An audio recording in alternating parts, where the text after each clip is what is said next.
This episode of The Reasons I'm Broke is brought to you by Audible. Sign up today and get a free 30-day trial along with your choice of an audiobook. That's audibletrial.com/nerdupmedia. Over 150,000 titles to choose from, all available on your Kindle, Android, and iPhone. Enjoy the show.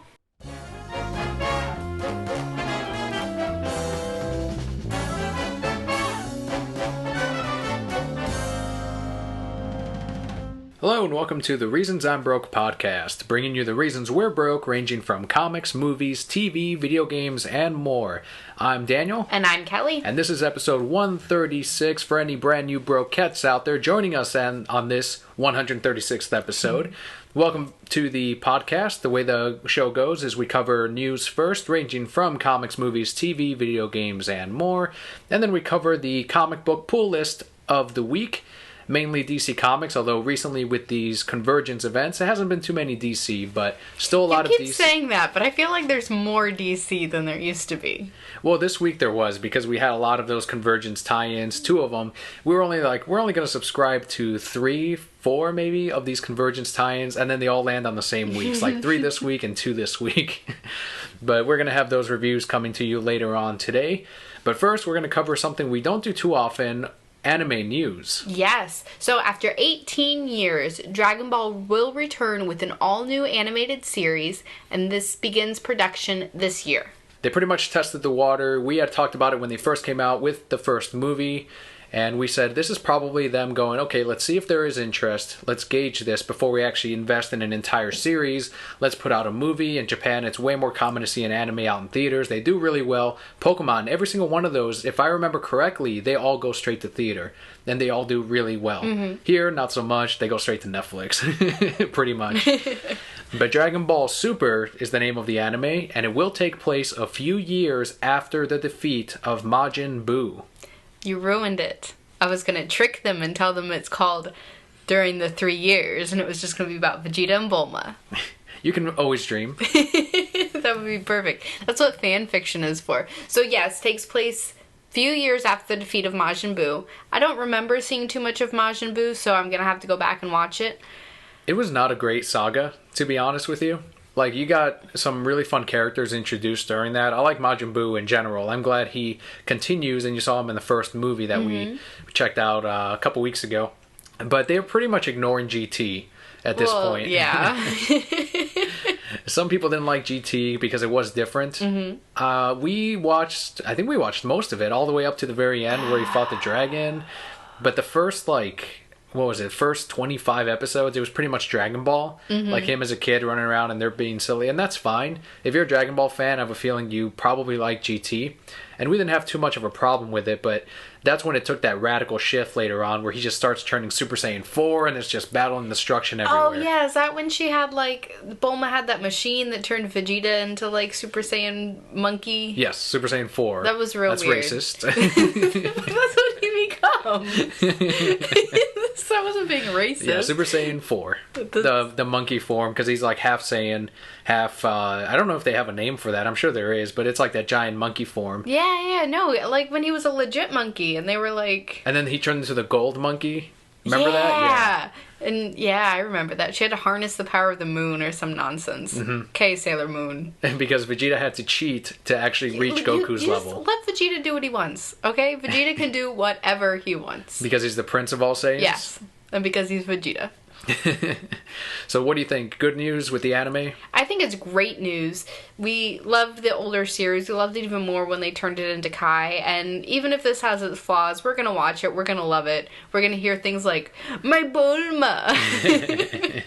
And it's going to crack us up. It's going to be great. I'm so excited. So at this point, 2 movies will be out. Yes. With the anime coming out, would you sprinkle in the movies after every saga? Would you just... have them take place during or before whatever arc they're currently going to work on? Or would you just focus on the anime and then maybe afterward do movies again?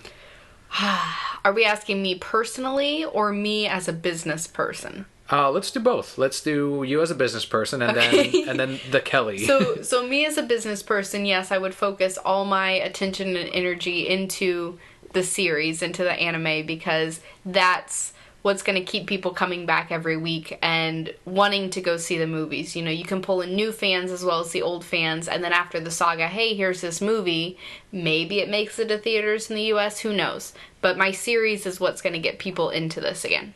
And it's going to sell merchandise. Exactly. As a Kelly, I just release shit all over the place.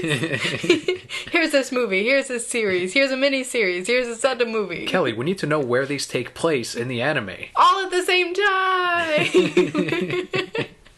Continuity buffs would hate you. Release more shit! I'd have like a Mr. Popo movie where he's a badass from the Abridged.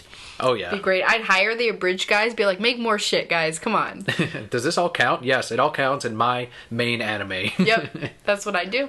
That's why Kelly doesn't run things. I would legit make a Vegeta Bulma movie too, and people would be like, this doesn't make any sense. Why are they in love? I'd be like, I don't know. Watch the movie. So from the sound of it, it looks like in the anime they'll go after the rest of the gods, because I think they said in the first movie that there's 12 other ones that are way stronger than the first one we saw. Yeah, something. I don't know. So they've got plenty of time, plenty of content they can fill in, plenty of forms that Goku can turn into. Well, yeah, because he's just now reached like the Super Saiyan God form. Yeah, have you seen the Super Saiyan God, Super Saiyan? Did that happen in the movie? It happens in the second movie. Oh no, then I haven't seen that part. Okay. Oh, is that where he gets like red hair? No, red hair in the first movie. In the second one, they didn't want the gold, so they did blue hair. So now he gets blue and white hair instead of like I don't know what they could have gone with, because they pretty much used all the colors at this point. They haven't used purple. Maybe that's the third form. Maybe there's a fourth. They haven't used. Have they used orange? They haven't used green. Well, green is Super Saiyan God, Super Saiyan 4. Okay. Well, have they used red? Yes. Orange, yellow, green, blue, violet. I just went through all the colors of the rainbow. They haven't given it rainbow hair.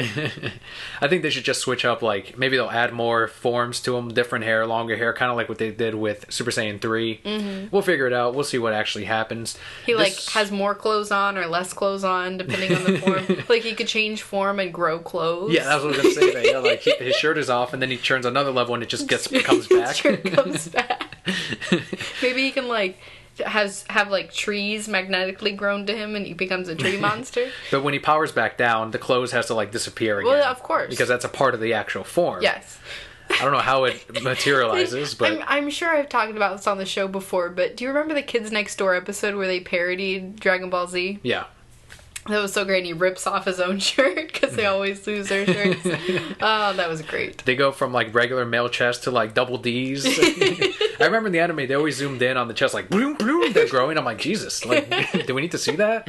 Apparently we did, because they showed us. The nipple poked me in the eye. Through the TV. And it was hairy because it's Super Saiyan 4. Oh, that's right. Ew, gross. No, I'd be like, get that away. I don't like GT. That's why I don't like GT, really. Kids were getting poked in the eye with hairy nipples. Yeah. I don't think any of that happened. Well, we found the title of the show, Hairy Nipples. We have more video game news than we normally do on The Reasons I'm Broke. And this time we have Call of Duty Black Ops 3, which got announced, and that will be the Call of Duty game for this year. There was a debut trailer released last week revealing that there will be an open beta for pre-orders. They will use some of the new features from last year's Advanced Warfare, and of course, the zombie mode will return. Boo, not your favorite.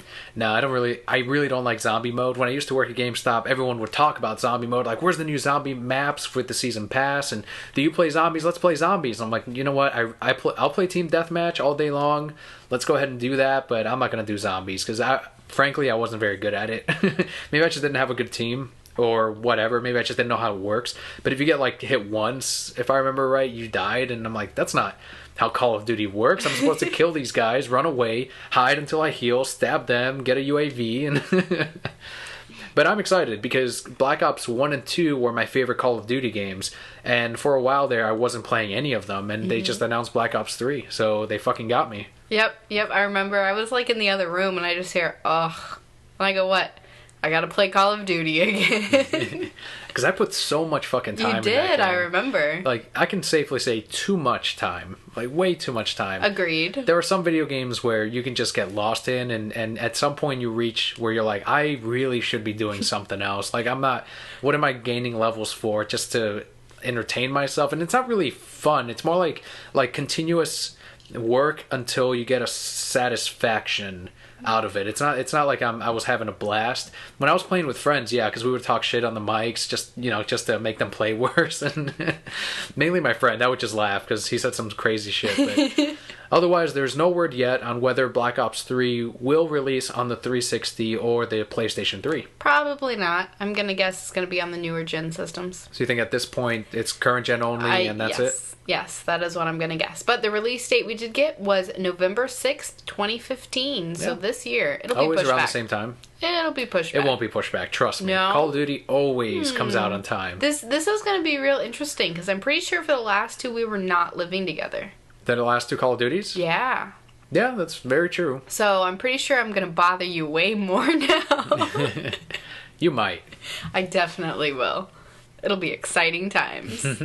One of my favorite Pokemon ended up as a character roster in the new Pokken tournament game. Mm-hmm. Gengar has been revealed as the next fighter in the character roster. Hell fucking yes. He's gonna poke fucking Pokemon in the eye. He's gonna hump the air right at them. That's a reference to the Pokemon TCG, if Brokettes are a little lost. If you haven't been following Let's Play TCG Online on our YouTube channel, there are 2 Pokemon cards. One of them you saw tonight is Gengar, like, poking you, I guess you said up the asshole, but I said in the eye. Like, he's poking the other Pokemon in the eye. I was trying to be civilized. No, it's more fun. Like, you're sitting there fighting him, and if he just pokes you in the eye, you're like, my fucking eye, and you punch him. But if he pokes you in the asshole, you're like, I don't want to play anymore. And then he wins. Pokemon just gives up, like, this is weird. And Gengar's just with his big smile. He's like, I don't know if I like this or not. It confuses the Pokemon. I'm just going to go away for a while. Gotta think about some things. Talk to my family soon, maybe. But the other Gengar, the full art one, he's like humping the air with his round body. And sure enough, he fucking does some of the same in this game. I said he was humping them in the ass, too. It all comes back to that. See, Kelly's the dirty one, not me. Gengar will be able to Mega Evolve as part of its special attack. Yeah, he turns into this creepy thing, and he laughs at you, and he looks creepy. I'm assuming that's like a meter fill attack, sure. that like his special, and you use Gengar. So he looks slow. He looks like a heavy character, someone that does a lot of damage but isn't too quick. And he was actually beating the hell out of Pikachu. No, he wasn't. You said Pikachu never gets beaten up. Pikachu didn't get beat up in that. Yeah, he threw like a cyclone thing at Pikachu. Yeah, and he went flying. and Pikachu was like, awesome, this is fun. I'm cool, though. I'm cool, bro. And then he came back and then he beat him up. That's what we didn't see in the trailer. Uh-huh. See, he actually landed punches on everybody else. But with Pikachu, they were just chilling. Like, having a good time. They're just friends? Getting some drinks. So I pretty much found the character I'm going to play as. You're going to try out Pikachu. I know you say you don't like the fighting games. I don't like fighting games. But you're going to try out Pikachu. I'm going to try out Pikachu. And you know what's going to happen? I'm just going to run away from everybody. And you'll be like, Kelly, fucking come back and let me beat you up. And I'll be like, no! And I'm just going to run in a circle. I think you're just going to do ranged attacks the whole time. Yeah, probably. And I'll be Gengar trying to catch up, and I'm too fucking slow. Yeah, Gengar, you are. Yeah. I'm going to use some, agility or some nonsense. Be running circles around your ass. Most likely. So keeping with our video game news, we also have the latest Arkham Knight trailer. That's right. The new trailer showed 2 new characters. Well, I say new, but as far as the story mode, where they can actually play with you, and that was Robin and Chris O'Donnell. Those are the 2 characters. Chris O'Donnell. So what he means is Nightwing and Robin. Yes. Robin, of course, is Dick Grayson. He's there. He's got his weird outfit that's not the Robin outfit. So I'm like, what's he wearing? His Nightwing costume? I don't know is that what he calls it? Yes. He's still Robin, so he'll forever be Robin. But then Chris O'Donnell joins, the actor. The actor Chris O'Donnell. The actor Chris O'Donnell. Not Robin, not the character Robin. No. Who looks like Chris O'Donnell. Is actual Chris O'Donnell. Does he have his nipples on his suit too? No, that's DLC. You actually got to pay extra for that. Okay. Does he get a special attack with those? He does. He gets they the come laundry. Out of the screen and poke people in the eyes. No, he does the laundry thing where he flips it around his leg and he dries it like that and he hangs it up and then he winks at Alfred and runs off. Is that a special attack? It happened in Batman Forever. It has to happen in Arkham Knight. Does he wrap up wet towels and smack people with them? He can try, but what I said on Twitter, this is Chris O'Donnell's chance at redemption from Batman Forever and Batman and Robin. It's not Chris O'Donnell. It is Chris O'Donnell. It's Robin who looks like Chris O'Donnell. Brokettes, when you're home or right now if you're at your computer, look up the latest Arkham Knight trailer. You can find it on their YouTube channel or at GameTrailers.com. Tell me that does not look exactly like Chris O'Donnell. Okay, I'm not saying it doesn't look like Chris O'Donnell. Tell me that is not Chris O'Donnell. It's not Chris O'Donnell. It totally is. Fine, but if it is, he has to be like wax lips sometime in the thing and peel off his lips. At Dark Knight Drew, one of our longtime listeners, he was like, you know what? Robin was the best part. Chris O'Donnell was the best part of those two movies. And I have to admit, he didn't really nail the annoyance behind the character of Robin and the whiny. You remember when he was yelling at Batman, he's like, I'm your partner, I gotta come along. And Batman was like, you're not my partner. Real Batman would have been like, no, you're fucking staying in the Batcave. Like, I don't need to listen to you. What are you gonna do? Like, come with me you're not gonna force yourself on the fucking Batmobile. Fuck you, I'm gonna lock out these bat cycles and the bat plane and the bat, what was it? Not the submarine, but the jet cycle thing. The jet ski? Yeah, it was like the bat jet ski thing that he took off. So weird. Lock all that shit down and be like, Chris, you're gonna fucking stay in the Batcave. What are you doing here? You're not Robin. Robin, Chris. You're gonna stay here with Alfred and do the laundry. That's what he's good at. Your chores aren't done. You can't go out and save Gotham. Priorities, Chris. Come on. So what do you think about the trailer? Does it look like it's going to be co-op, where you can have two other players, one play as Robin, one as Chris? Or is it going to be that the computer is going to be controlling the two characters? That was just so seamless. I love it. You just slipped it right in there. You truly believe this is Chris O'Donnell. I know it's Chris O'Donnell. It's not that I believe it. This is the best part of all of this. Fan yourself. Here's two batarangs. Yeah. Or that towel that he's drying. Just two Robin capes. I think it would be very smart of them to make it co-op, which may be a reason that they actually pushed it back. Could be, yeah. I think it would be very, very smart, though, especially if you could do it via internets. Right. Now, what if you don't have two friends? Do you think they should make it an optional thing where the two characters come with you, or maybe the computer does control Nightwing and Robin? I think at that point, yes, they should have the computer control it, because it's probably a situation in which you have, you know, a whole lot of people to fight, and maybe, and this probably won't happen, but maybe if you play in hard mode, then you don't have those two characters, and if you play in regular, then you do have them. One of the mechanics they showed is Batman, you know, beating up a guy, he hits him, and then Dick Grayson with his two batons, like, off of that hit, like, runs in and continues the combo and knocks the guy out. So it looks like you're going to have the option of maybe after so many hits and combos, you can do a team-up knockout or something like that. That'd be pretty cool. I think it's really just Batman letting them feel useful, because I've knocked the shit out of, like, a room full of guys as just Batman. And I'm like, Batman just needed to punch him in the fucking face. Like, the guy's unconscious already when he hits him towards Dick Grayson. And Dick Grayson's like, I did something. Sure you did. Baton hit. Sounds like a Sailor Moon move or something. It'd be perfect. I mean, Nightwing could be kind of Sailor Moonish. I guess he could. Sailor Nightwing. If he does the transformation, there's got to be a point in which the camera focuses on his ass. And he needs to do that, like, I can't do it. But you know when Sailor Moon, like, arches back? Yeah. That's what it points his little toe. On Chris O'Donnell would zoom in on the nipples and continue. Would they, like, stick out more when he transforms? Like, they go from nothing to, like, bing! It's got to make, like, a noise. We're talking a lot about nipples this show. It's unavoidable. It just happens to be that Chris O'Donnell showed up in our news, and he's mainly known for those bat nipples, or the Robin nipples in this case. So we did have Rocksteady did announce some additional content with the trailer. So for $39.99, they have announced the season pass with quote-unquote regular new content for 6 months after release, including story missions, additional villains, Batmobile skins, advanced challenge maps, alternate character skins, and racetracks. Specific breakdowns for the content have yet to be provided. Kelly, how much is Arkham Knight going to cost? $60. $60 for the base game. And what's half of 60? $30. So the season pass is going to cost you more than half of Arkham Knight. This game will cost you $100. That is what they are saying. Basically, yes. $100 game with tax. And you know what? You want to know the sadness of it all? You can tell them, and I will admit to it, unfortunately. We're going to buy it. We are going to pay $100. Nay, we are going to pay $100 plus whatever a PS4 costs for this game.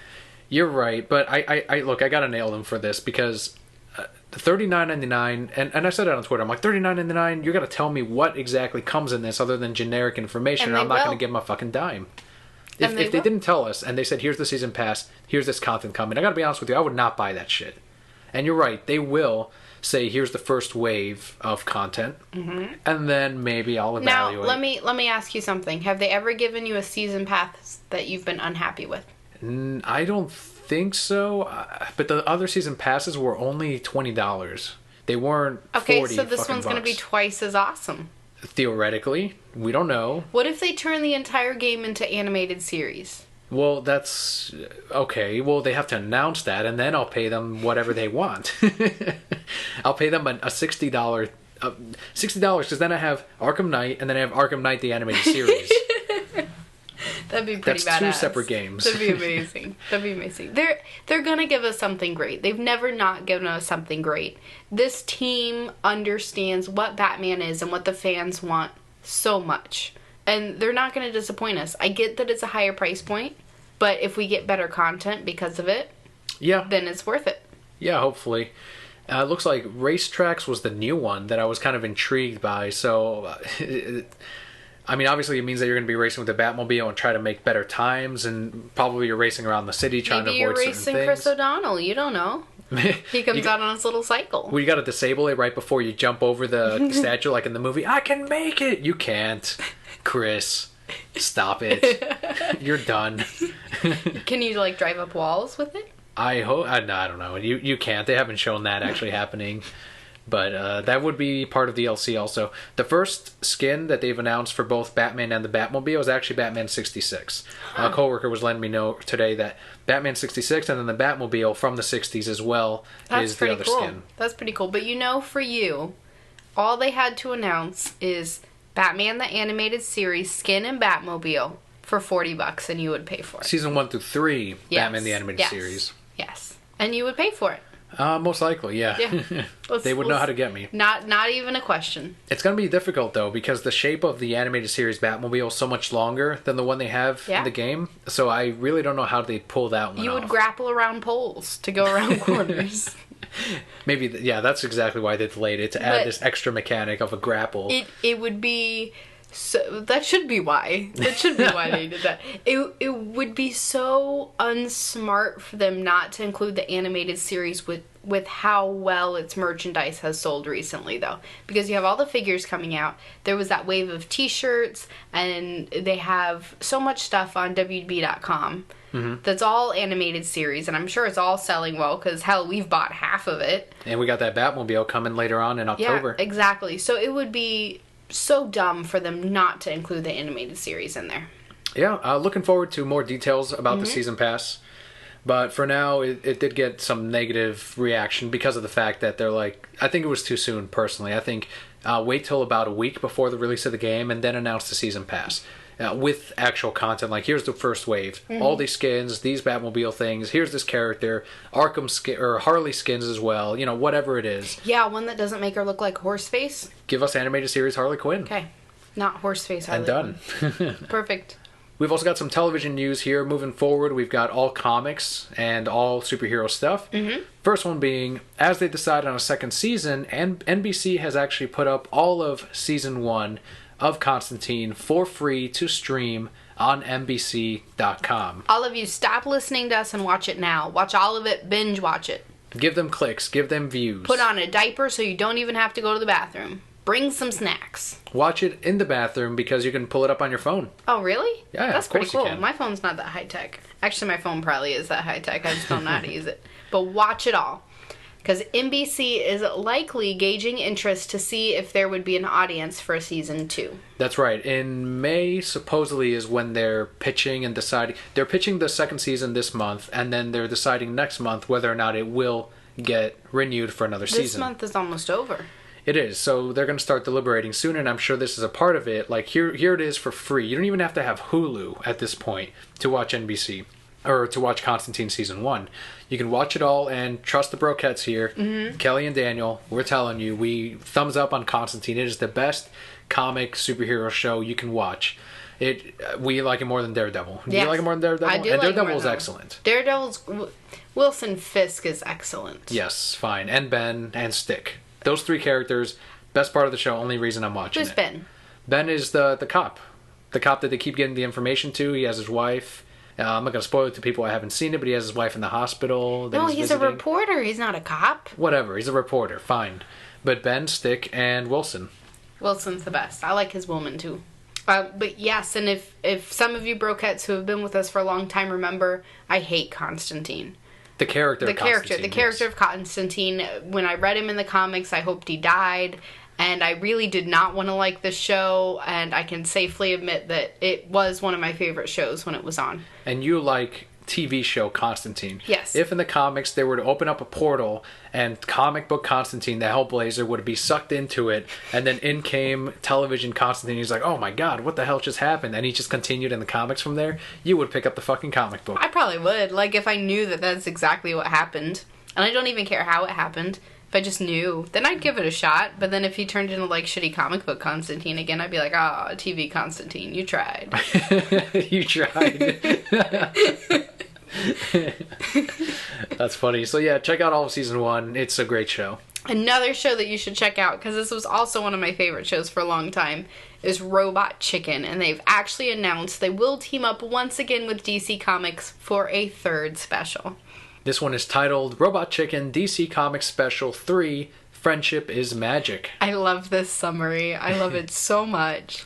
Batman and Superman's bromance will take a competitive turn as the fate of the universe hangs in the balance. I think they've been listening to our show because I'm starting to see more and more Superman Loves Batman-ish content out there, like pictures, and now this special, and in the comics it's becoming a little clearer, and I'm like, hold on a second.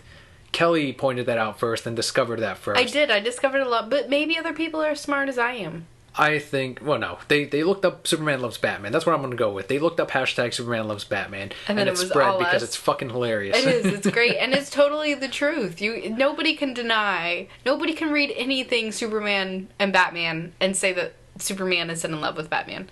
Because it's totally the truth. Now, the people that I see that don't understand the relationship between two characters are the ones that think Batman feels the same way about Superman, no, and that's not the case. Tell them, break it down for them. It's not. Superman is in love with Batman because you see in everything, Superman's like, oh, let me carry you, Batman. Like, when Batman's in trouble, he leaves whatever he's doing. It doesn't matter what's going on. Like, volcanoes could be going off, and he's like, nah, Batman needs me, peace, bro. And he's gone.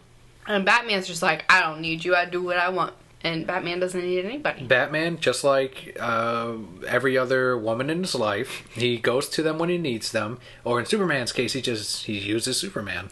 He doesn't even use Superman. Superman just shows up. Like, Batman's got it all under control. Superman may make the situation easier, but like in Justice League, the cartoon. The animated series? Yes. Okay. When Batman was in, like, that burning rocket, and he was, like, passed out, and Superman was like, no, I have to save him, and then carried him all princess style to safety. Batman was just taking a nap. Resting? He was just resting, because that was a lot of hard work, controlling that thing from space, and he was about to save himself, and then Superman's like, I'll save you, and Batman just wants him to feel like he did good. That makes sense.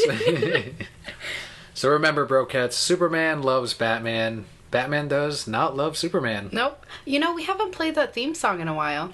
Theme song.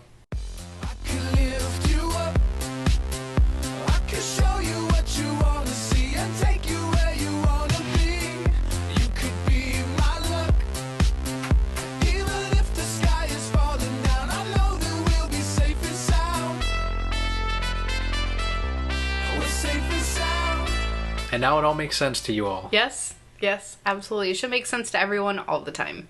Here's the big one that broke the internet last week.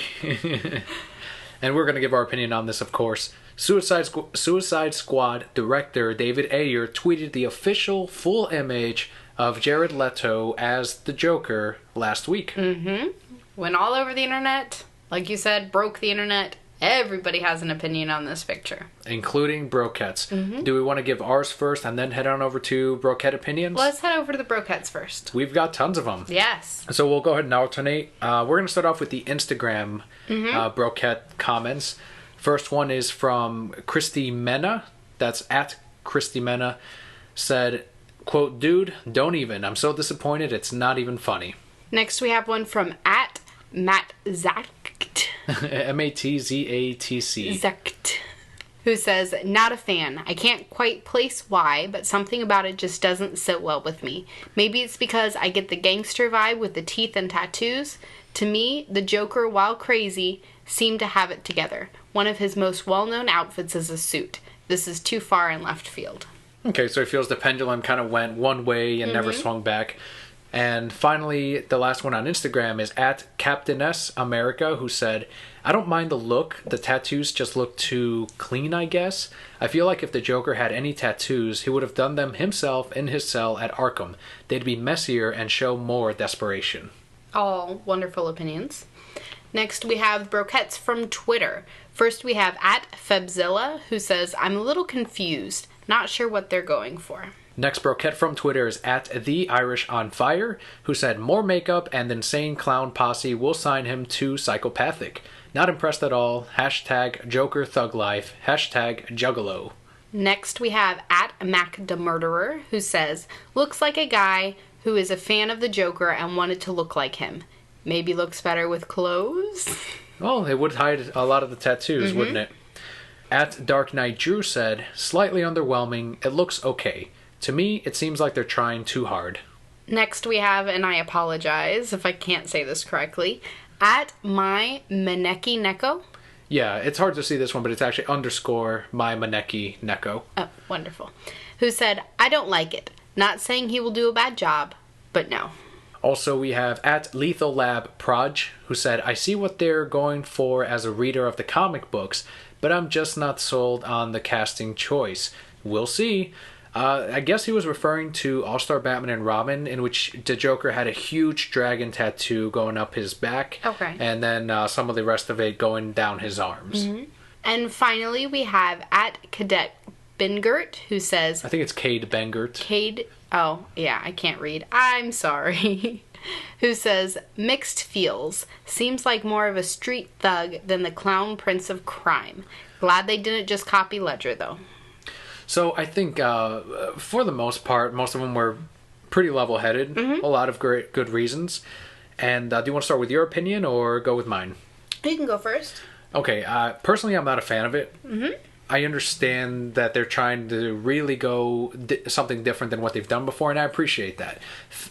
Fans and comic book readers, they're always yearning for something brand new, and we did get it. So by that, I do give them props because this is pretty creative, and they didn't go so much as like long hair and a bunch of scars everywhere, or like, I don't know, maybe like the ripped off Joker face, which would have been cool too, but they would have had to explain how he got there at that point. But as far as the tattoos and really, that's the only big problem I have with it. The grill that he has, okay as well. But the tattoos are like a bunch of ha-has, and then like the clown there, and the big smile. Okay, that I could have dealt with if they just put that on there. But then it says damaged across his forehead, and then the D. I don't know. It feels a little too stylized. It feels like Joker times 1,000. I agree. I will say my first reaction, though, is I was scared. So it kind of creeped you out? Yes. Definitely a very eerie picture, and actually, he didn't comment, but we do have a listener at Evangelisterine who has been posting this all over the place, saying that it also creeps him out, because it is a very haunting picture. I won't say that what we're seeing is the final product. Right. It could be they posted it to get fan reaction. But, well, they're filming now. Right. And again, it's not necessarily the final product. I think it's not the Joker that everybody expects or is used to, but I don't think it'll be a bad Joker. They definitely have a place that they're going with it, and so far I trust this team. Very true. We don't know the script. We don't know what kind of Joker they're going for. We don't know the background of the character even. We haven't seen a second of footage because, again, they just started film. We haven't even seen a trailer. We don't know. Simple as that. And to summarize my thoughts on it, it's not something that I'm dismissing immediately, like, fuck this movie, they don't know what they're doing. Video games, you don't judge them by their graphics alone. If you do, you're an idiot. You gotta judge the gameplay, you gotta judge the story. Gameplay comes first. Or in movies, you don't go by the costume design immediately and go, oh, fuck this movie, the costume design sucks. No, you go by the story, you go by the acting, you go by the directing, the editing, the lighting, all of that stuff. It all has to come together. Costume design is a part of it, but in my opinion, a small part of it. And I've said it before, Batman, I'll say it all the time, Batman can have a pink cape and cowl for all I care. As long as the story or the comic or the movie is good, what the fuck does it matter? What if he pops out and goes, hello? Doesn't Mrs. Doubtfire Yes. pie on his face? I'd be like, that was kind of a weird scene, but all right, let's move forward. Let's see where they go with this. This could be interesting. I will say this is not my favorite Joker. I think I said it earlier in previous episodes when we were talking about it, that my favorite Joker is the one who is in a well-dressed suit, who seems like someone you could trust, but he's very crazy, and you come to find out after you've already trusted him that, nah, he's gonna fuck you over, and then you're dead. And that's not the Joker that we're gonna see here, and, you know, that's okay. It's something different. It's what they feel is gonna fit with this world that they're creating, and I can't wait to see where it goes. So I think we both thought it was going to be the Dark Knight Returns Joker, if anything. We do want to remind everyone it's related to this, but I think the reaction to Jared Leto is still better than the reaction we got from Heath Ledger, because I don't see a legitimate argument against Jared Leto, the actor himself. So he can pull this role off. He's a good actor. He's very talented. Check out any of his work, and you'll see what I mean. But in spite of whatever makeup they put him on, if he acts like if he makes the Joker role his own and makes something really interesting and visually exciting on the screen, then it'll be fine. Not even worried. But we did want to read off some reactions from Heath Ledger when he was cast as the Joker back in June of 2006. Again, this is news from casting, not actual makeup, so this is a bigger blow up than what we're seeing with the makeup on Jared Leto. The first comment is, oh no, it's wrong on so many levels. Second one is, and now begins the second downfall of the Batman series. I hope this is all a joke. Remember, this is all in 2006, right before The Dark Knight. Yep. And the final is, I am not seeing this movie if he's in it. That fucking guy saw the movie. Yeah, he did. Like, fuck him, he saw it. He saw it like 4 times. And he loved he loved Heath Ledger from the beginning, I'm sure is what he said. I'm sure. Oh, I always thought he was gonna... Even when I saw Brokeback Mountain, I thought, this guy should be the Joker.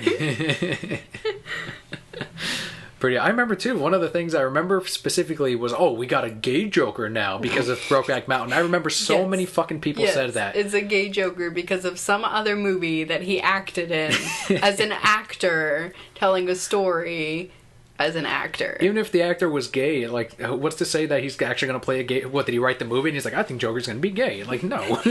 Hello, Batman! In fact, in the movies, or in the comics, he calls Batman darling all the time, so who knows? He does love Batman.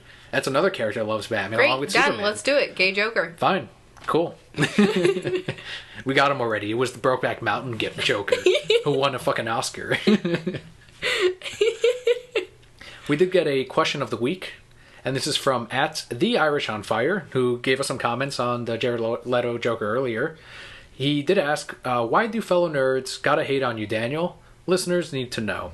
He's referring to the Avengers, and my opinion on the Avengers, because this weekend, Avengers 2 Age of Ultron opened, and inevitably people were asking me, like, hey, are you excited for the movie? And I gotta give them the opinion of, actually, I'm not seeing it. And from there, it follows, what? Why? Why aren't you seeing it? Well, I didn't like the first one. And that's when it just blows up. Like, what do you mean you didn't like the first one? What was wrong with it?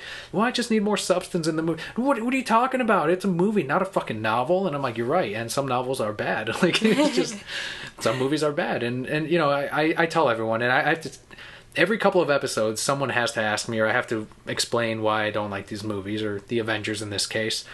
It just wasn't for me. It's I can understand it's entertaining. It's got the special effects, it's got action. These comic book movies are today's action movies, and that's fine. There is absolutely nothing wrong with it. but they're simply not for me. You know, I need something that I can think about later on and digest, and on a second viewing, like, what did this mean? I need compelling villains. Like, I need to feel for the villain. Wilson Fisk and Daredevil, I think, is the first time Marvel has put forward in this universe a compelling villain. Wilson Fisk exists in the Marvel Cinematic Universe. It all ties in together. They've already said this. So I think they finally nailed a villain. You know, you may have your own opinion. I'm not sure, but I think this is the first interesting villain in the Marvel universe. I watched that show for Wilson Fisk. I don't care about anybody. The whole time Daredevil's trying to stop him, like, what are you doing, Daredevil? Leave him alone. Just let him do what he wants. Let him live his life. Like, why are you all against him? He's doing good things.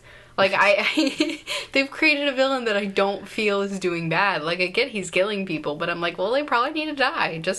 That's how well written and well acted the character is. Right. And I think that's missing from the Marvel movies. And same with the actual heroes. Admittedly, I don't really care about Matt, so they could have done a little bit more with Daredevil. I don't care about him. At the end of the day, like, I just need to digest the content a little bit more. If I'm going to spend an hour and a half in a movie, and sometimes I do need that, like, okay, well, I'm just going to turn off my brain and I'm going to watch Taken 3. That's fine. Or Transformers, or whatever it may be. No, you still have to digest Taken 3. Not really. Yeah, like, why did they make 2 more? That's what you gotta digest. Is there gonna be a third? Maybe I'm thinking of Taken on a Plane. Or no, what is it? Taken in the City? What's the next one? That's the one that is currently out in theaters. Yeah. Taken in the City. And he'll do one other one. I think I'm sure there'll be a Taken 4. There's gonna be so many Liam Neeson movies. He's gonna be like 80 and barely able to walk, and they're still going to be filming him, like, running around shooting people. But when I tell this to people, like, my reasoning on the movie, and I'm sure you don't run into it as often, but it almost seems like these reasons aren't sufficient for them. It almost seems like I have to like it for them to enjoy it. Like, I have to validate them liking the movie, because otherwise it's uncomfortable in their mind, and I don't blame them. I'm not like, you're an idiot for watching these. I'm like, they're just not for me. If you like them, great. It brings people into comic shops. It sells more comics. That is completely fine. I'm not against that at all. Fine, release the movie. Release a bunch of these, and if they make money and they bring people into the shop and more people are going to read more comics, all good things. But to me, I don't need to watch it. And that is what it is. Good for you. I hope that was sufficient for at The Irish on Fire and all the other brokettes out there. I do want to thank Christopher again at The Irish on Fire. He sent me a Turok #1 signed by Greg Pak, certificate of authenticity and everything. That's awesome. He knows how much we like Greg Pak, of course, from Superman Loves Batman. Nailing it with the Batman Superman book. Awesome comic. Love Greg Pak. And thank you again to Brokehead Christopher. Thank you very much. And then we'll do it for our news this week. Next up, we just want to remind everybody about a convention that we have coming up soon. It's Omni Expo. As we get closer, we're going to start highlighting a guest leading up to the convention. First one being Trina Nishimura, who will be there on Friday and Sunday. Her sample work includes, man, you give me the hard names. Mizune in Soul Eater, Claymore in Flora and Sophia, and Mikasa Isukasa. Okay. Yeah, there you go. Ackerman on Attack on Titan. Omni Expo will take place on May 22nd through the 24th at the Rosen Center Hotel in Orlando, Florida. On the 23rd, which is that Saturday, you can find Kelli and I, including the rest of the crew at Nerd Up Media, for a panel which is Podcasting 101. Like he said, that is Saturday the 23rd at 3 p.m. in Panel Room 2, Salon 6. Join the Nerd Up Media crew as we go through how you can get started on a podcast or a Let's Play channel. Of course, the Lazy Gaming guys will be there. We'll share what has worked for us, our experiences, and how social media can help you grow your fan base. We'll also have a Q&A to discuss general questions, comic book, and video game news. And prizes. Woo! We do have prizes. We do have one mega prize. But we're going to have a lot of little prizes there, here and there. And like you said, we will do a Twitter tie-in. So if you haven't followed us on Twitter yet, at Reasons I'm Broke. Follow us on Twitter because we will do some promotional tie-ins with the panel that will lead to an exclusive prize for Brokeheads. Yep. And once again, the convention is May 22nd through the 24th at the Rosen Center Hotel in Orlando, Florida. We also have an Audible trial offer for Brokettes out there. You get a free audiobook with your trial when you sign up at audibletrial.com/nerdupmedia. Brokettes get a free audiobook download of their choice along with a 30-day free trial. Again, audibletrial.com/nerdupmedia. So that'll do it for our sponsors, Omni Expo and Audible. Thank you both so much for sponsoring Kelly and I, Reasons I'm Broke, and the rest of us at nerdupmedia.com. Now we can move forward into comics. We've got 3 indies, 1 Marvel, and it looks like 4 DC books. I think that's 5, actually. It was a big week. So our first book is Conan Red Sonja, number 4. This is the last one.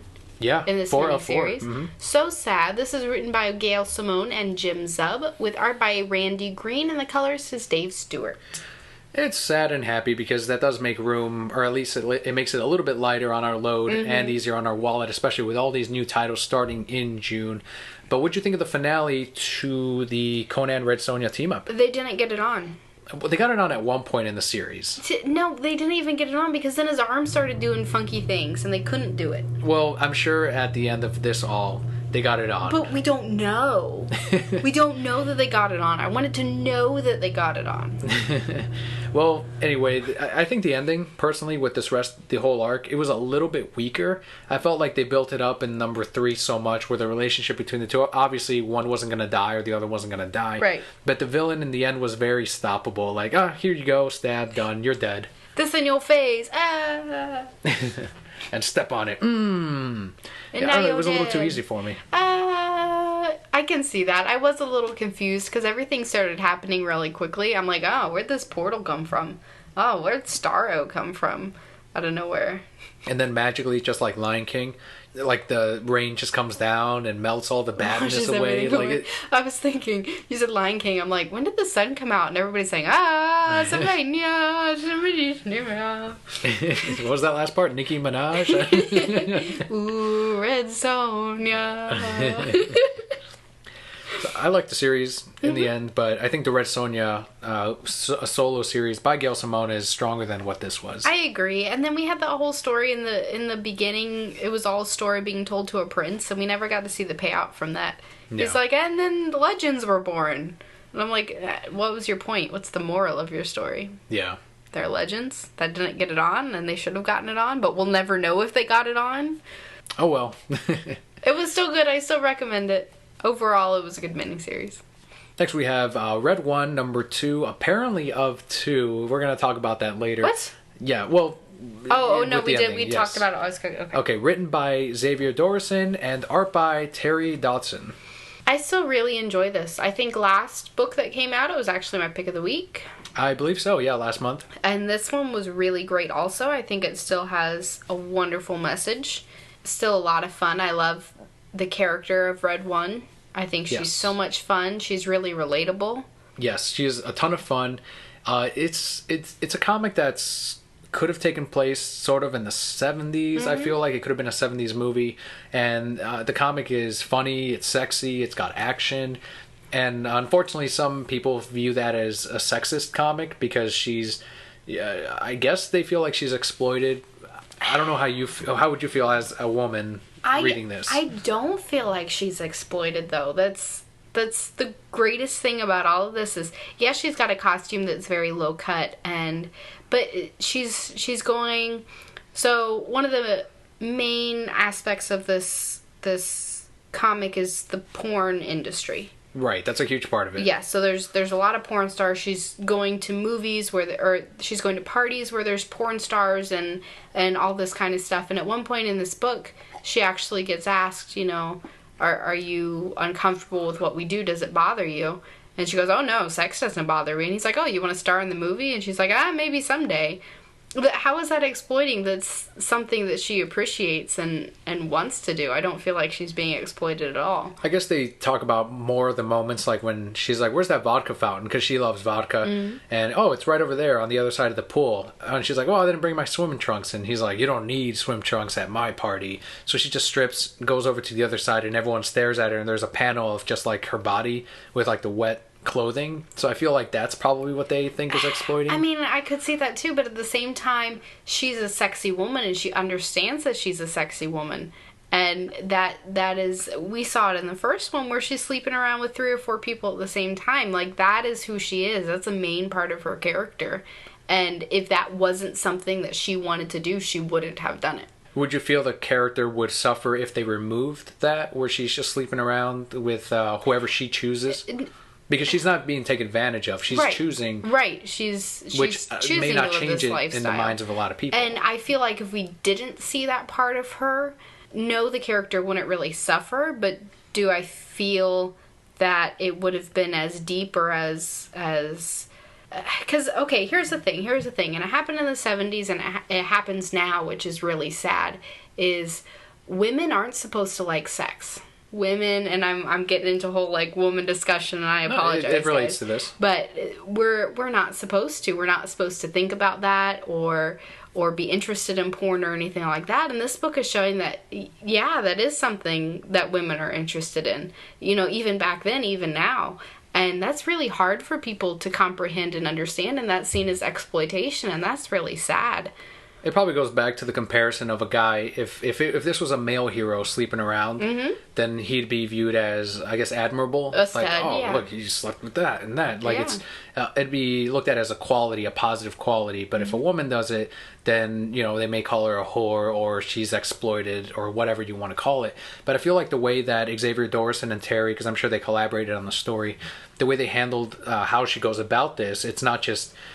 I don't feel like it's there for male readers, because obviously you can appreciate that as a female reader, and I think there's a fine line there, of course, but I don't think like they've crossed that. No, I agree 100%. I feel they've handled it very tastefully, but in a way that people can see there shouldn't be discrimination between men and women, because I can guarantee you if in this some male walked up and said, I need to get to the vodka fountain, and some woman said, well, you don't need your swimsuit there, and he walked up and he was shirtless and had water dripping off of him, people would say nothing about it. It's not exploitation at all. You're right. So she was fully clothed. You know, she had on a shirt and her underwear. She was covering more than most bikinis cover. So what's the issue? The story itself, too, it's her taking down... She's on this mission. She wants to take down this man who is apparently killing a bunch of homosexuals and people that support the gay lifestyle. And he's going around killing them in the name of, stopping sin and bringing them down. The Carpenter. The Carpenter, exactly. So there's a mystery to this, because when she thinks she's getting closer to the Carpenter, it turns out it's another guy who just happens to be a part of this crazy cult that is trying to kill all these people. And it highlights a lot of discrimination that you saw in the 70s and that you see now. But I think it was a little bit more glaring in the 70s. I don't know, I could be wrong, but at least it feels that way for this time period, because it sticks out way more because it took place in the 70s. Right. And she's defending, this group of people. It's her mission, and she's also at the same time giving like little one-liners against these people that are killing them, and she's beating them up. So I think that in itself too is admirable. She's not only doing this for the mission because, hey, leave these guys fucking alone, and like, why are you beating up the gay people? Or do you like it? Is that what it is? No, it's really funny. Right. Like, there's these really funny moments in this too. So I appreciated it for that. The bad part about this is, when's Red 1 number 3 come out? Like spring of next forever. Spring 2016. I think it's going to be a new number 1. It's called like Red 1 number 1. Invasion or Infinity. I forget what it is. I'll let you know in a second. And it left on a cliffhanger. It did, right when she's getting close to figuring stuff out and getting closer to the Carpenter. And there was that pregnant lady. Red 1 Undercover from Image Comics in 2016 spring. Assholes. Now, here's something at the very end of the book. They wrote this letter, and you had overlooked it initially because you're like, oh, number 3 is coming out next month. This issue is $2.99. How many comics could fit in this one comic? Like 3. Like 3 comics, and it's $2.99, and there are no ads throughout it, except at the very end for the publisher itself. How awesome is that? It's awesome. It's fucking awesome. I love it. And so we pretty much got a 6-issue arc out of these 2 issues for $6. Yeah. Like, that is the best value in comics you can get today, aside from Free Comic Book Day this Saturday, but probably already passed for a lot of brokettes out there. But Red 1 number 2, $3, 3 comics in 1 book. Great value, and that's what they pointed out here. They're going with the model of 6 issues, or in this case 2, for the price of 2 you get 6 issues. They take a break, which is way more than 6 months, and then they're going to come back with the next arc. So 6 more issues. I don't like it, but it's okay. When they pick back up, are you going to forget what happened this month in Red 1 number 2? So it was really badass. So we'll see Red 1 again in 2016. Oh, my life. So our next book is Teenage Mutant Ninja Turtles, number 45. This is written by Tom Waltz, Bobby Curnow, and Kevin Eastman, with art by Mateus Santaluco and Charles Paul Wilson III, and the colorist is Rhonda Pattinson. If you hadn't heard already, TMNT number 44 from last month, if you're a speculator, you know all about it. But that was the supposed death of Donatello, which was my favorite. It is my favorite turtle out of the bunch.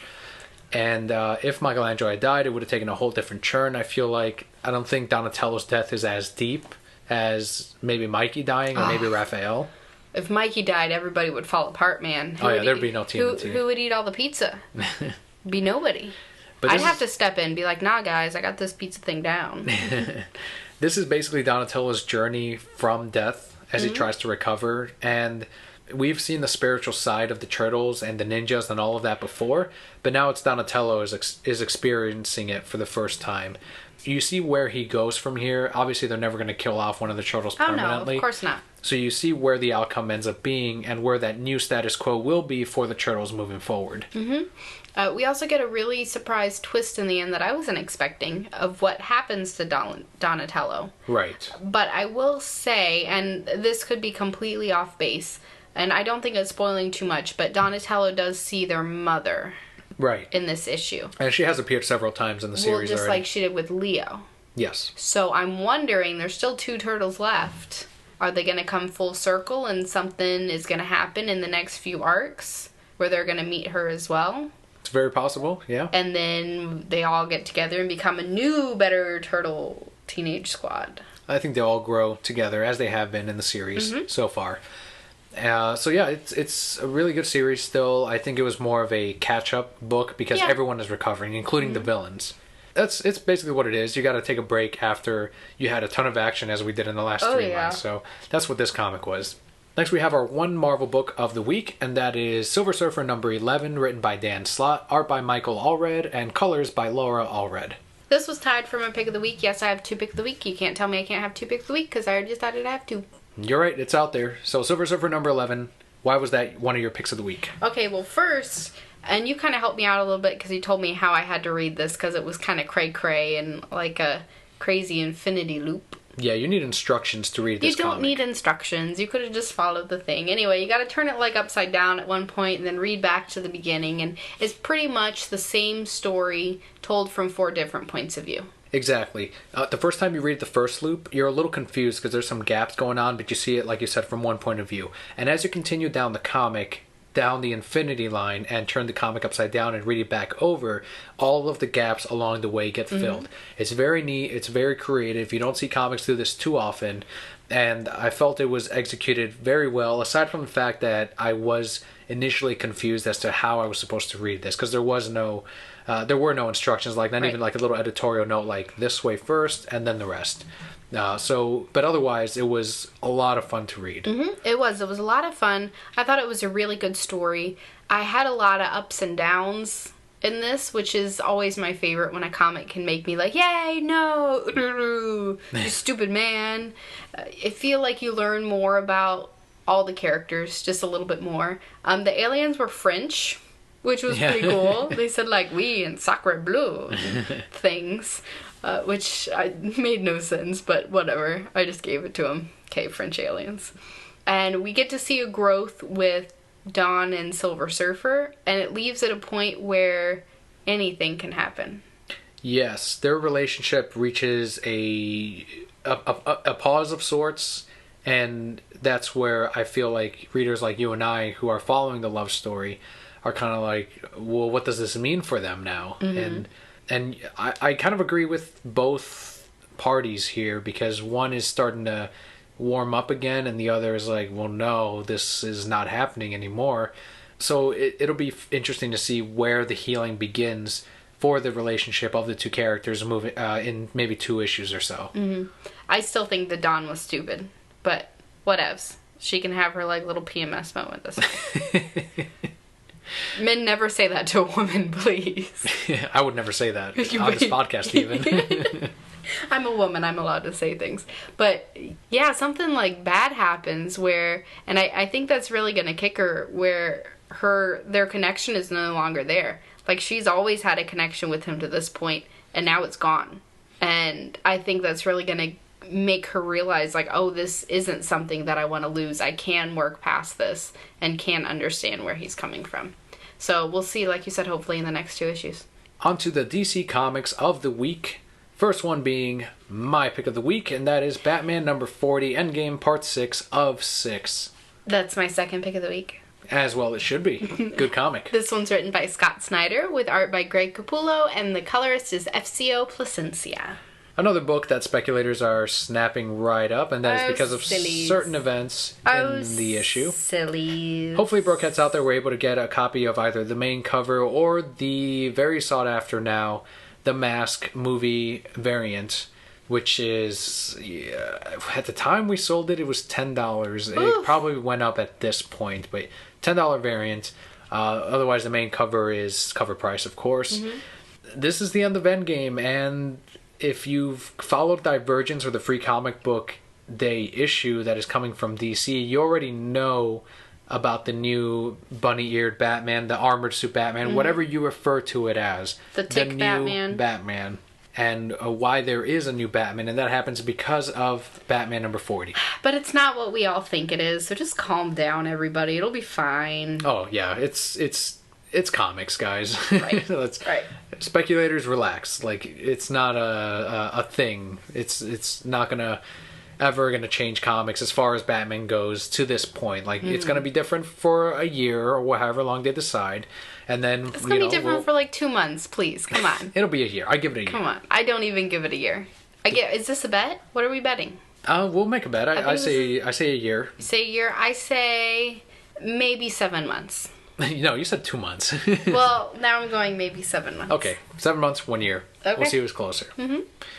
But the Joker-Batman relationship in this is, once again, just like in Death of the Family, it makes so much sense for who they each are, and the outcome of it made me incredibly relieved when you find out exactly who Joker is. Like, oh, okay, this whole time they were trying to scare us, and rightfully so, like, it worked. Like, well, he is just a man, he's just a man. Oh wait, he's not just a man, he did this in this time period, and the Court of Owls say he existed back then, the Pale Man. And then Batman, when he reaches the conclusion and the truth behind it all, I'm like, fuck you, motherfucking Joker, fucking Batman got you again. The thing that sealed this for me is my second pick of the week, is that moment, like, at the very end, and I don't want to give anything away, but just the things that he's saying, especially to Penny too. Yes. And it's wow. I still want to see Penny 2 and Bruce get together. I think that would be an amazing relationship. Alfred would never let it happen. Not initially, because he's not good enough for Penny 2, but I think that's where you can really write some good comics out of that. I mean, it'd make a great love story, but he needs to be with Catwoman. She needs to get her head out of her ass and stop with all this mob nonsense. Can Batman just be with all of them? Not Talia. No, all of them or nothing. No, well then nothing.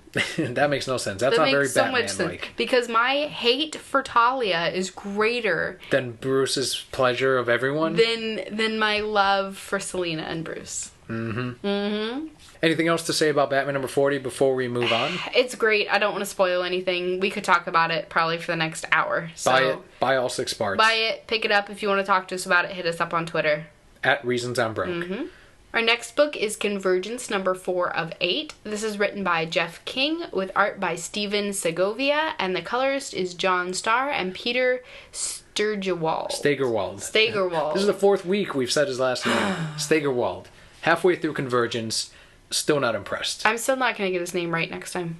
And I'll still not be impressed. That's fine. Yes, I was very disappointed with this book, probably because Thomas Wayne is dead, so who cares? Spoilers. I hope they read the one from last week. Do you, though? I don't, because it hasn't been great.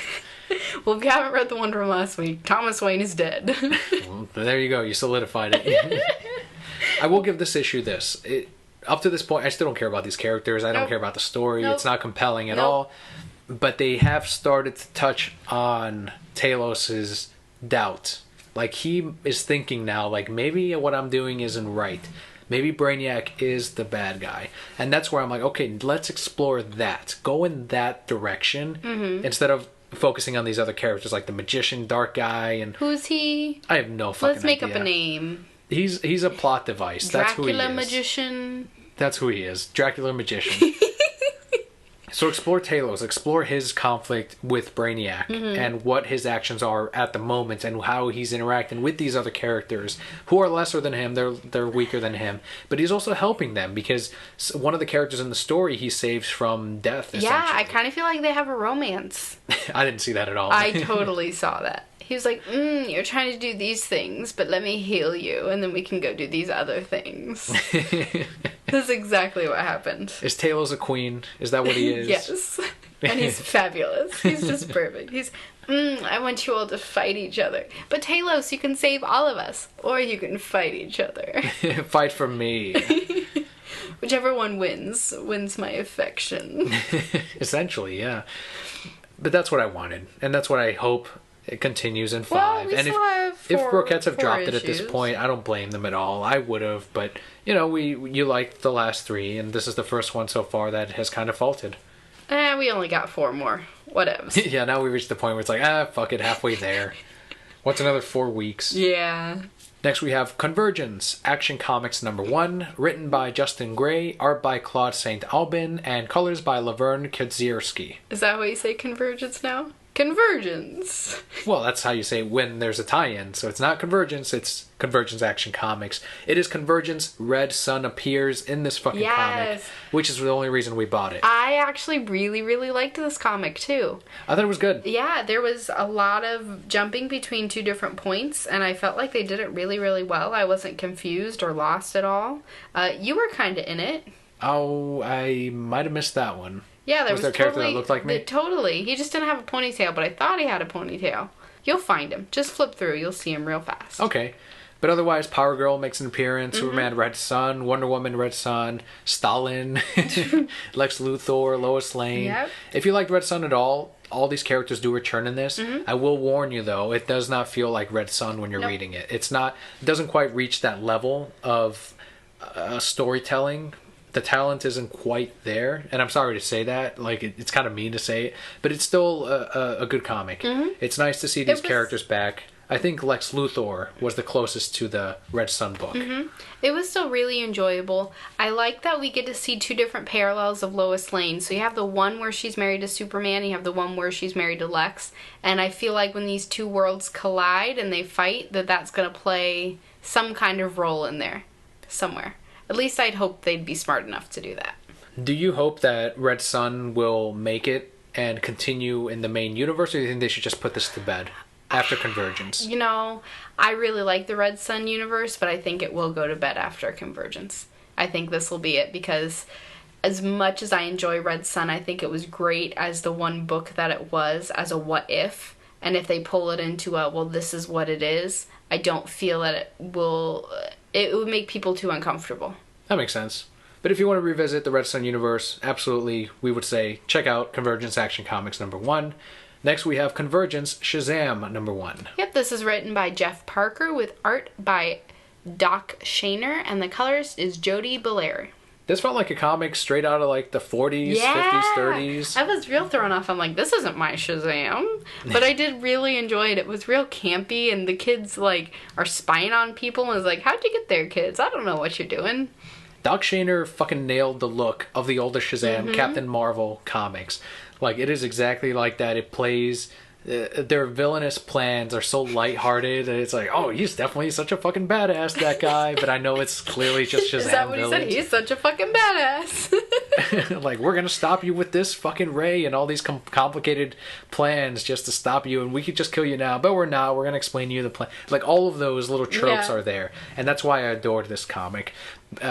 Even worse, at the very end, when you see the dome come and all that we've seen in all these Convergence tie-ins, when the darkness, if you will, settles in, how these lighter characters are going to react to that, and knowing next month that Gaslight Batman, a very dark take on Batman, like an even darker one, is going to come into contact with this very light Billy Batson, that's going to be hilarious. Mm-hmm.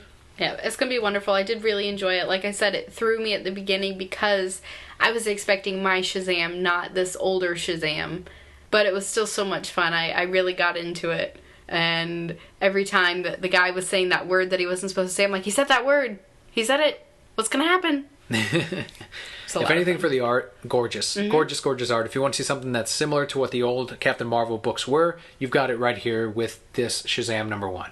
Our next and final book is Justice League number 40. This is the Darkseid War Prologue.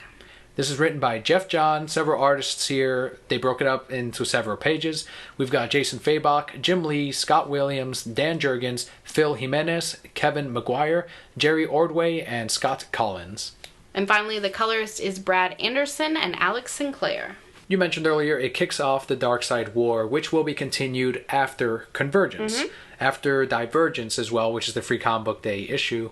This should have come out last month. I think Justice League, Batman, and Superman, I don't know if they were delayed or purposely released the same week as Avengers Age of Ultron. I'm not sure if that has anything to do with it. Probably not. Justice League number 40, it does recognize that Convergence is happening. Mm-hmm. Like, this is currently what is the big thing. But I feel like Justice League 40, The Darkseid War, will be the big event in the DC universe in this summer. Right before their big event in September, where they always do like the 3D covers or Villain Month or whatever. I agree. I definitely think this is going to be something really, really big. I feel they set it up really well in this book. We got a lot of backstory on some characters that I think will explain things that we'll see in future issues, which was smart. Do I think you can probably pick it back up in June and be fine and understand everything? Yeah. Mm-hmm. I don't think this comic was that essential to the story that they're trying to tell. But it was still fun to learn more about these characters that I didn't really know about. With the New 52, Dan DiDio said that they were doing away with the multiverse thing with the DC universe, where there's like the different Earths to DC. They were putting them all together into one, which is the New 52. Since then, they've obviously gone back on that. Of course. There was even an Earth 2 comic, and now with Convergence, we're seeing all of these different universes. And Justice League 40 is saying, we've had so many reboots, is really what they're saying, and now so many crises that, I think that's what it is, crises, that have occurred that it's now becoming way too diluted, and the universe cannot hold itself together, the last time being Flashpoint, and they recognize that. So that's why the Darkseid War can't happen, because it'll destroy all existences, and that's basically the stakes here in the Darkseid War. So I don't know what's going to come out of Convergence, if there's going to be the end to these various universes, or if they're all going to come together. We don't know. Those books haven't come out yet. But the Darkseid War could be the end of all of that, regardless of what happens next month. Mm-hmm. I could definitely see that. I don't think they're going to end all of it. I think it will definitely bring it back down into one Earth until they decide to split it all up again. But they'll invent some new villain or some new character that can do that. Exactly. I think it's going to be big. I think Batman's going to be a badass. I think we're going to see new characters, which people are always asking for. Right. And hopefully this villain that they've introduced that I've never heard of before, maybe he existed, I don't know. But he seems very compelling. Like, I really want to know his story. Why is he the way he is? Okay, I know who you're talking about, yes. Yeah, it's a new version of the villain that already existed. Okay. Yeah. Wonderful. Well, they made him very interesting in this first issue. And then we get the big reveal of that new character that I think we've seen before. But really cool. Yeah, you've exactly nailed it. It focuses on the villains, and we care about the villains because of this issue. And that's very important for, at least to me, to my comics, to my movies, to my TV shows. And obviously to you as well. Right. All right, so very good. My pick of the week, to summarize, is Batman number 40. My picks of the week were Silver Surfer number 11 and Batman number 40. My pass of the week was Convergence number 4. That was my pass of the week also.